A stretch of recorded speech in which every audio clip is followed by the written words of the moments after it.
Welcome to Innovate or Evaporate, the podcast where we explore the relentless pace of change and the innovators who drive it. Every episode, we dive deep into the world of cutting-edge ideas, breakthrough technologies, and fearless pioneers who are pushing the boundaries of what's possible. Today's guest is Alex Rodriguez, a name you may know from baseball, but his impact goes far beyond the field. From building a business empire to investing in tech and real estate, Alex is redefining innovation and adaptability. As he puts it, I have a PhD in failing, but I also have a master's in getting back up. We'll explore how those lessons of resilience from his career have shaped his ventures and how he's staying ahead in a fast-evolving world. If you're ready to transform your thinking and ensure you don't get left behind, stay tuned, because it's Innovate or Evaporate.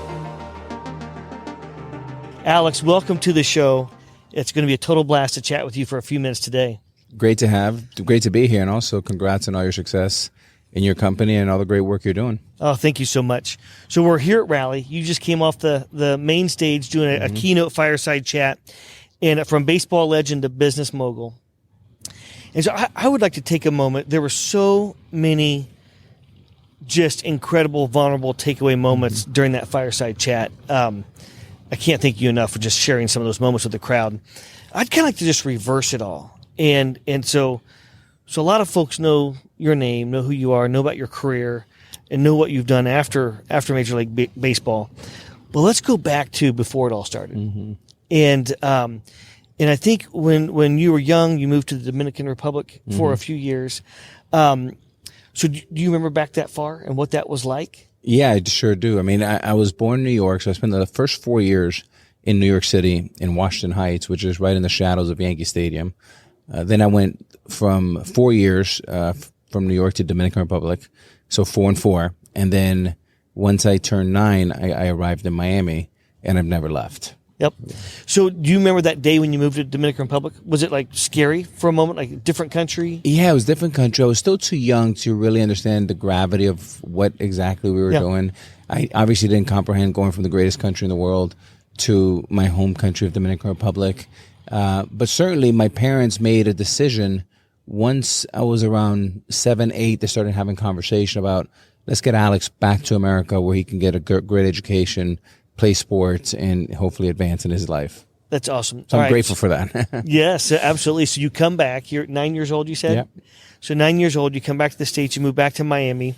And then what was that reentry like? Were there any culturally, like, where you have to like relearn, different things? Yeah, it was a mixed bag because at this point I know English and Spanish equally. I was in American school in Dominican Republic, so that helped. But it was definitely a welcome move because when I got back to America, now I'm 9, I'm like, oh man, there's beautiful green grass, opportunities to play. I joined the Boys and Girls Club. And it was around that time, a year later, when I was 10, where my father left. And Miami wasn't good for him like it was for us. And that left a big empty spot at home, which left my mother, who had 2 jobs. She was a secretary in the morning. She serviced tables at night. And my 2 older siblings, my brother and my sister, and everybody had to work to pitch in to pay for the $500 of rent money every month. Yep, that's amazing.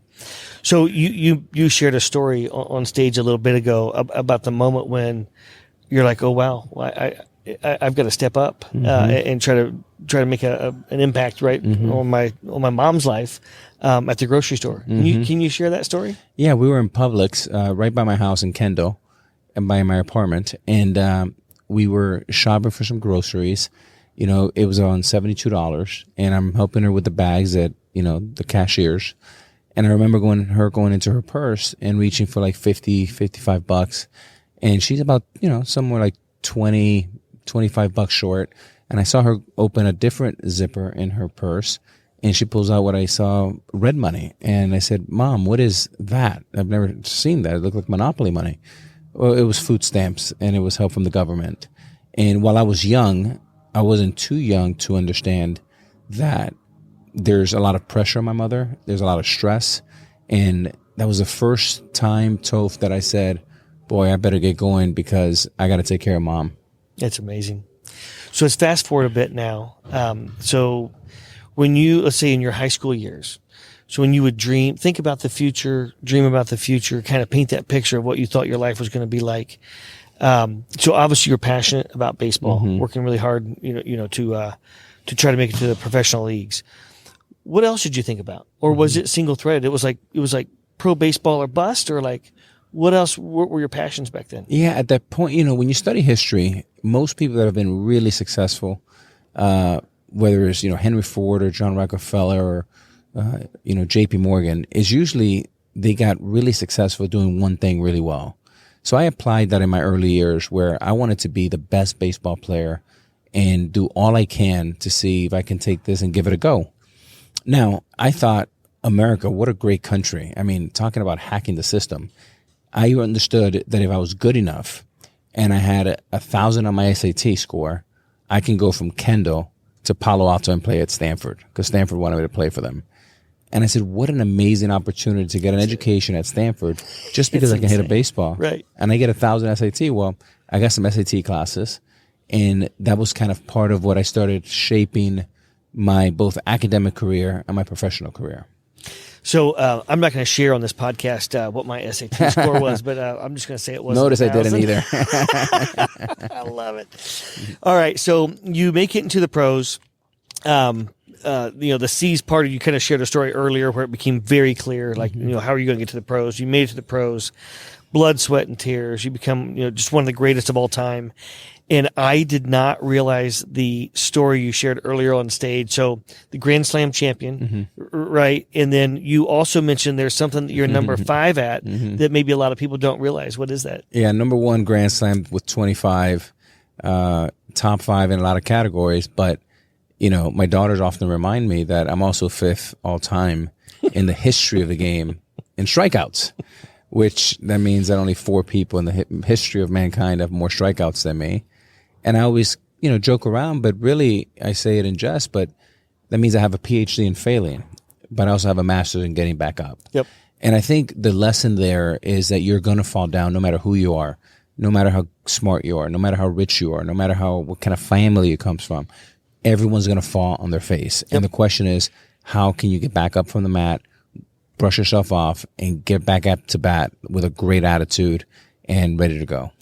So I love that.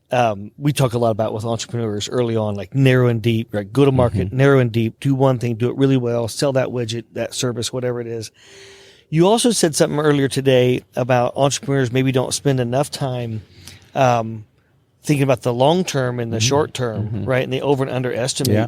I love that thought process. Can you share a little bit about how you think about over and underestimating? When we invest in founders, we look at them as heroes. Yes. We look at them as heroes and superheroes, and we're here to serve them. We're here to help them, but we're here to stay out of their way. And if they need us, we're happy to help with our great team. If not, we're happy to be cheerleaders and be their partners. And what we often talk to our founders about, our heroes, is that we constantly see this pattern all the time, Toph, which is they overestimate what they can do in the short term, and they grossly underestimate what they can do in the long term. And when you have a long-term vision, it allows you to run the business in a much better way, to invest into the business, to invest into infrastructure, to invest into great people, and then take a long-term approach. Because you may take a step back to be able to take 3 or 4 forward. Yes. And that's really important. Oh my gosh. I love these analogies you use. It's the same thing. 1 step back to take 3 forward. We think of founders as heroes as well. So we think about this concept called MELFO when we talk to entrepreneurs. So MELFO is M equals market, E is entrepreneur, the team, L legal, F financial, O operational. So we talked a little about narrow and deep, over and underestimating. Anything else pop out in your mind that you get really passionate about when you interact and kind of guide entrepreneurs around any of those? Market, the entrepreneur, legal, financial, operational, things that come top of mind. I think early on, Toph, a lot of those you can outsource because a lot of people don't have, big funds yet. They're getting started. They want to run a lean and mean company, which we like. And sometimes legal, you can outsource. CFO, you can outsource until you're able to, have your own.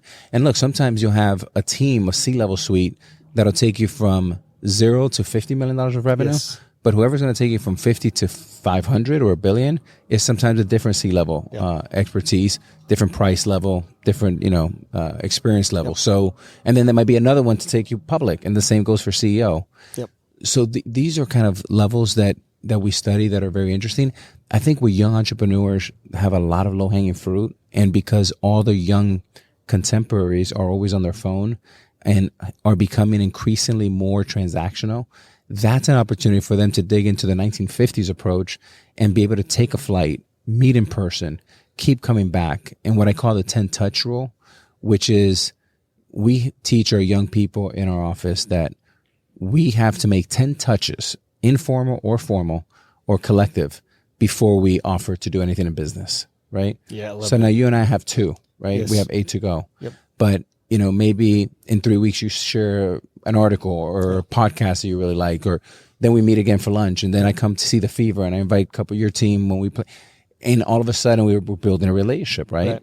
And it's not intentional like, oh, I want Alex to invest in this or I want Toph to do this for me. It's just genuine. I like you. We're jiving. I like the things you think. I like how you think. I see your values.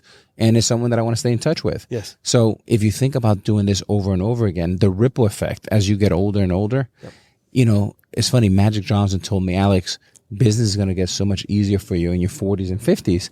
And I said, why is that, Magic? Is because all the people that were our fans are now like Toph, like you're leading your firm. You had your favorite players. You had Magic last year. Now you have me here this year. Yep. But, 25 years ago, you were just getting started. So you didn't have the firepower to bring us in, right? That's right. So I thought that was really interesting that when you're young, the ripple effect and the compounding enterprise that you create for your brand is second to none if you invest early. Yeah, I love that. So you're passionate about real estate, about sports tech. Any other major sectors out there that you're really passionate about? I think tech and consumer are things that we're always keeping an eye on. Yeah. We've made over 60 investments, some small, some bigger. Mostly are just limited partner where we may take a seat on the board or be an observer or something like that. But with the competitive advantage of having, almost 15,000 keys, we become a strategic partner for a lot of folks. Yes. Even if you're running a venture and your first contract is my 15,000 keys, immediately we give you a piloting opportunity that's really, really compelling, right? Yes. And then with our 2 teams, Timberwolves and the Lynx, we're able to pilot stuff in our building that most people are not able to do. What's one or two things that you're really excited about piloting in sports tech? I think The Jump is one of our companies that, Ticketmaster's had a great, stranglehold on the business for such a long time. Some are big fans, some are so-so, some are indifferent. But to be able to allow someone, what I call Uberize the experience inside of a building, or Airbnb for that matter, is that if you're sitting in the upper deck and you paid $50 for 2 of your tickets, and you and I are sitting in the front row and we leave at, say in the third quarter, it pops up in their app, Toph and Alex's tickets are now available. They paid $2,000 and you can sit for the third and fourth quarter for, $100 each. You may take that bet and you may come all the way from the way from the upper deck to our seats. We're going to be hitting you with, you should stop here for merchandise. You should stop here because we know exactly which road you're going to take, which route. Little upselling never hurt nobody. Yeah, exactly. That's awesome. Sell the book, right? I've often wondered about that, right? When a game is progressing on, there's all these empty seats, there's all these people sitting up top, and you would think the player experience as well, both the fan experience and the player experience, to have more people closer to the field or the court, which is better for everybody. It's really strange what's happening, Toph, because if you look at, usually things happen in an arena first or a stadium, and then people take that model and take it outside the world. Yep. Well, if you look at Uber and Airbnb, we need to do the opposite. We need to take all the great businesses and tech and bring them inside the arena and make that experience better inside the arena. Yes. It's already happening for billions and billions of people around the world. Yep. Why shouldn't it happen in the arena and just be more efficient and serve the clients better? That's interesting. There also seems to be a phenomenon that ties back into real estate, where in the NBA specifically, they're looking to create these villages almost around the stadiums. The Pacers just announced a music venue, like a 4,000 person music venue with upscale hotel. And so I think it's interesting to see how sports is this idea of cross sector, like the future is all about cross sector. We can't think in silos anymore. Any phenomenon you see about cross sector? No, it's really interesting. I mean, I think the best way to describe this to your listeners is the sports is the IP and the moat. Okay. Now, around that moat, you have an octopus of opportunities. When you think about holding companies, right, you have what we call team co, which is the team.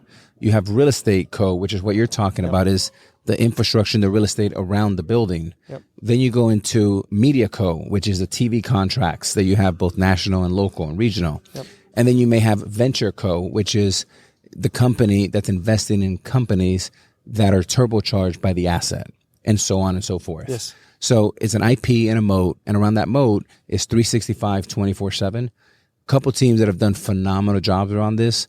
Robert Kraft around Patriots Way, which he's created a whole city. Cowboys have done an incredible job in their practice facility, and many other teams are taking note. That's awesome. Well, Alex, this has been absolutely amazing. You are shrewd and a business mogul, and it couldn't be more of an honor to share a little bit of time with you and share some notes. So thank you for coming on the show. Great to be here. And again, continued success in all your businesses. And I know you're doing a new fund, so good luck there. And second of all, I want to say that I love what you're doing in this podcast, and I think it's going to be a big hit. Thank you very much. Yeah. This episode was brought to you by Rally, the Global Cross-Sector Innovation Conference. Learn more at rallyinnovation.com.